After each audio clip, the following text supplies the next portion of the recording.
నమస్తే రమగారు. నమస్తే జయ. రమగారు, మనం ఒకటి అనుకుంటాం కానీ ఇంకోటి జరుగుతుంది. ఎట్లా అంటే చాలా డిమాండ్ ఉంది అనుకొని ఒక కోర్స్ ఏదో జాయిన్ అవుతాం, చాలా కష్టపడి అన్ని రకాల కష్టాలు పడి చదువుకుంటాం.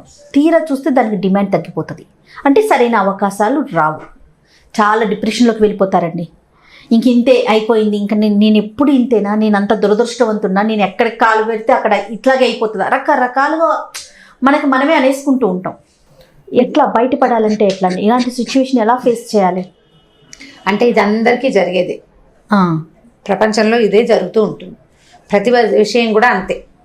ఏదైనా సరే కొన్నాళ్ళ తర్వాత ఏ కోర్సుకైనా డిమాండ్ తగ్గుతుంది. ఒక కొత్త కోర్సు, ఒక కొత్త విషయం, అందరూ దాని వెనకాల పెడతారు. బోల్డ్ ఉద్యోగ అవకాశాలు ఉన్నాయి అనిపిస్తుంది. అందరూ ఒకదాని మీదే పడితే అవకాశాలు ఎలా ఉంటాయి? అంతమందికి అవకాశాలు రావు కదా. బ్రైట్గా ఉన్న వాళ్ళకి లేదా లక్ ఉన్న వాళ్ళకి అదృష్టం కలిసి వస్తుంది. ఒక్కొక్కసారి బ్రైట్గా ఉన్న పిల్లలు కూడా పాపం అవకాశం రాక, అదృష్టం లేక, ఆ టైంలో వీళ్ళకి ఏదో ఇబ్బందో సబ్బందో వచ్చి ఆ సరైన అవకాశాన్ని చేజిక్కించుకోలేకపోతారు, నిరాశకి గురవుతారు. ఇప్పుడు ఈ నిరాశకి గురయ్యి అక్కడే ఆగిపోతే జీవితం ఎట్లా? అవును, మళ్ళీ ముందుకెళ్ళాలి. మళ్ళీ ముందుకెళ్ళాలంటే ఇప్పుడు కాలం ఎప్పుడు ఒక తీరుగా ఉండదు, కాలాలు మారిపోతుంటాయి. మనం ఎండాకాలం బాబో ఎండ తట్టుకోలేకపోతున్నాం, ఈ ఎండ నుంచి ఎలాగా అని ఈ ఏప్రిల్ నుంచి మొదలుపెట్టి జూలై దాకా అమ్మో నీకు ఎంత బాధపడిపోతామో. జూన్ చివరికి వచ్చేసరికి పిచ్చి వేరేది, ఎండలు ఎప్పుడు పోతాయిరా దేవుడా అనిపిస్తుంది. చిటుక్కుని మాన్సూన్స్ అంటారు, వాన వచ్చేస్తుంది. ఇక వానలు పడి పడి పడి వినాయక చవితి పందిళ్లలో కూడా వాన పడితే ఈ దౌర్భాగ్యపు వానలు ఎప్పటికి పోతాయో. పడాల్సిన చోట పడవు, పందిళ్లలో పడుతున్నాయని తిట్టుకుంటాం. ఎప్పుడు వాన పోయి చలి వచ్చేస్తుందో తెలియదు. చల్లగా చలి వచ్చేస్తుంది, అయ్యో వాన వస్తే ఒక దుక్కి వాన పడితే బాగుండు అని కోరుకుంటుంటాం. వానాకాలం పోతుంది, చలికాలం వచ్చేస్తుంది.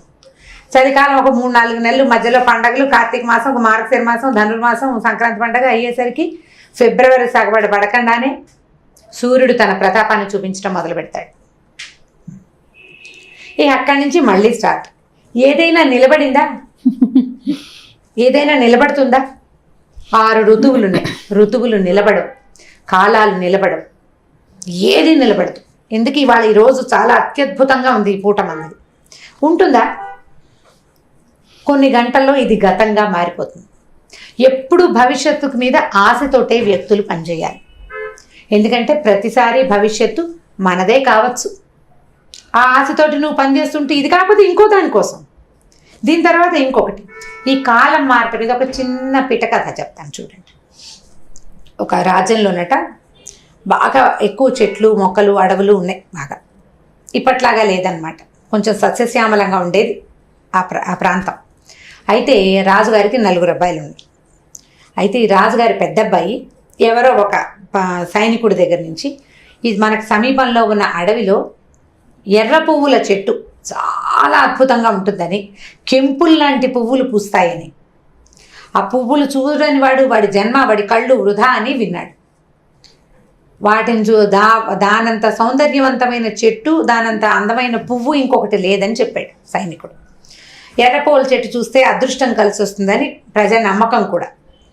అయితే ఈ రాజుగారి అబ్బాయి నేను ఆ అడవికి వెళ్ళి ఎర్ర పువ్వుల చెట్టు చూసొస్తానని వాళ్ళ నాన్నని అడిగాడు. కెంపులు విచ్చినట్టుగా ఉంటాయిట ఆ మొగ్గలు విచ్చితే. చెప్పేసరికల్లా వాళ్ళ నాన్న అన్నాడు, సరే నీ ఇష్టం అన్నాడు. రాజుగారి అబ్బాయి అడవిలోకి వెళ్ళాలంటే, అడవి కొంచెం దుర్గమంగా ఉంటుంది, ఒక రథం తయారు చేయించారు ప్రత్యేకంగా. ఆ రథం తోలుకుంటూ ఈ అబ్బాయి వెళ్ళాడు. ఓ సైనికుడు కూడా ఉన్నాడులే, కొంతమంది ఒకళ్ళిద్దరు తోడుంటారు, ఒక్కడే వెళ్ళుండడు, ఓ 3-4 వెళ్ళారు. వెళ్ళాక బాగా డీప్ లోపల అడవిలోకి వెళ్ళిన తర్వాత ఒక నల్లటి చెట్టును చూపించి సైనికుడు అన్నాడు, ఇదే ప్రభు ఎర్రపూల చెట్టు అన్నాడు. అది మోడు, నల్లగా దుక్కలాగా ఉంది, దానికి ఎక్కడా పువ్వు కాయ ఏమీ లేవు, ఒట్టి మోడుగా ఉంది. ఇదేం చెట్టు రా అన్నాడు. ఇదే ప్రభు చెట్టు అన్నాడు.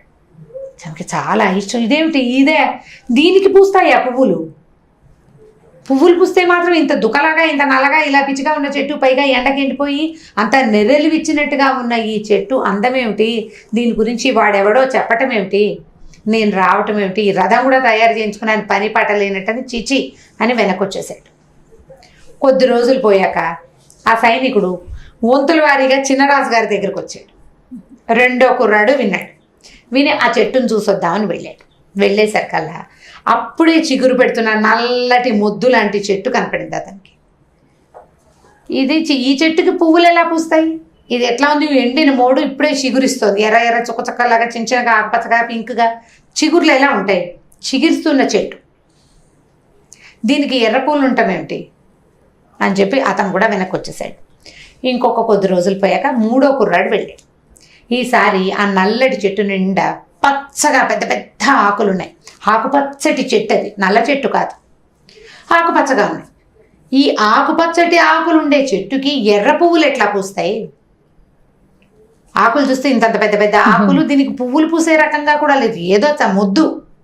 బహుశా దీన్ని కట్ చేసుకుంటే ఏదైనా చెరుకుకి, వంట చెరుకు, ఏదైనా బాధలకి వాటికి ఉపయోగపడుతుందేమో. దుకలా ఉంది చెట్టు. పువ్వులు పూయాలంటే ఒక నాజుకుతనం ఉండద్దు చెట్టులో.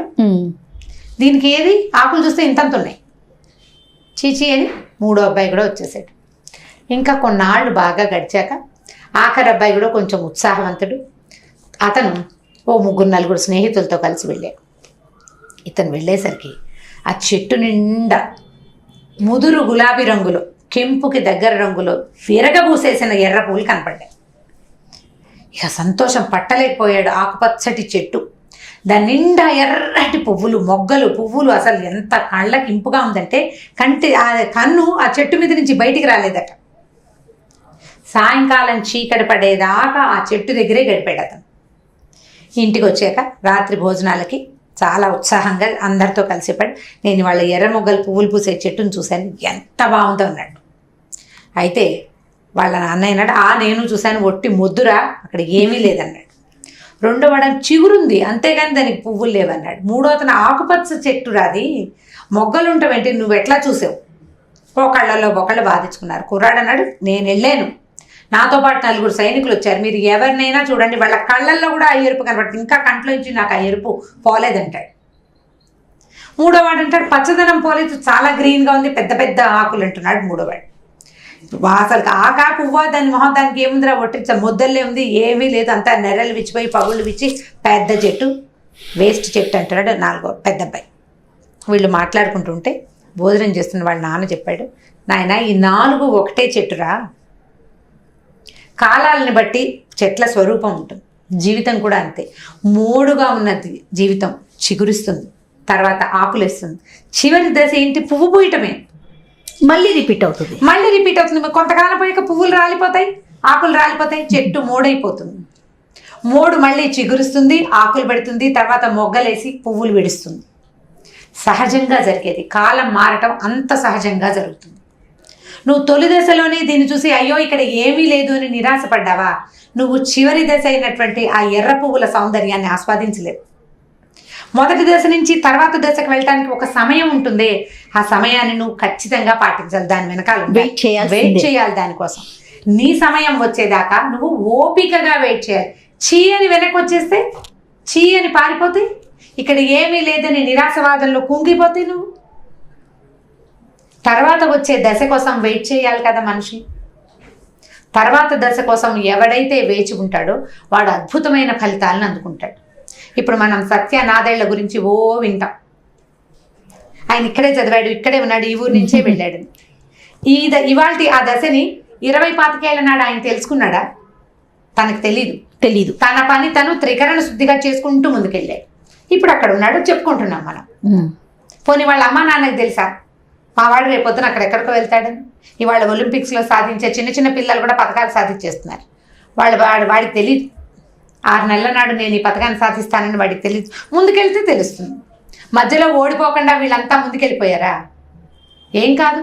జీవితంలో ఎన్నో రకాల ముళ్ళబాటలు మన నడిచేటప్పుడు పువ్వులు, ముళ్ళు, ఆకులు బోళ్ళని వస్తాయి. మధ్యలో అడ్డంకులు, గోతులు, మనకు తెలుసుకొని మనం చేసే పొరపాట్లు కొన్ని, తెలియక తప్పటడుగులు వేసే కొన్ని, అన్నీ దాటుకుంటూ ముందుకెళ్తే అద్భుతమైన ఫలితాలను ప్రతి మనిషి తీసుకోగలుగుతాడు. ఎవరి లెవెల్ ఆఫ్ థింగ్స్, మన జీవితాన్ని బట్టి, మన అవకాశాలను బట్టి, మనం చదువుని బట్టి. ఇప్పుడు నువ్వు మామూలుగా చదివి నువ్వు ఎక్కడికో వెళ్ళాలంటే అవ్వదు. పోనీ మామూలుగా చదివినా నీ దగ్గర అత్యద్భుతమైన క్రియ ఏదైనా అద్భుతమైన విషయం ఉంటే అవకాశం సాధించగలుగుతాం. అవకాశం వస్తుంది. ప్రతి వాడికి అవకాశం వచ్చి తీరుతుంది. మనం ఓపికగా వేచి ఉండాలి అండ్ పని చేయాలి. కష్టపడాలి, దానికోసం వేచి ఉండాలి.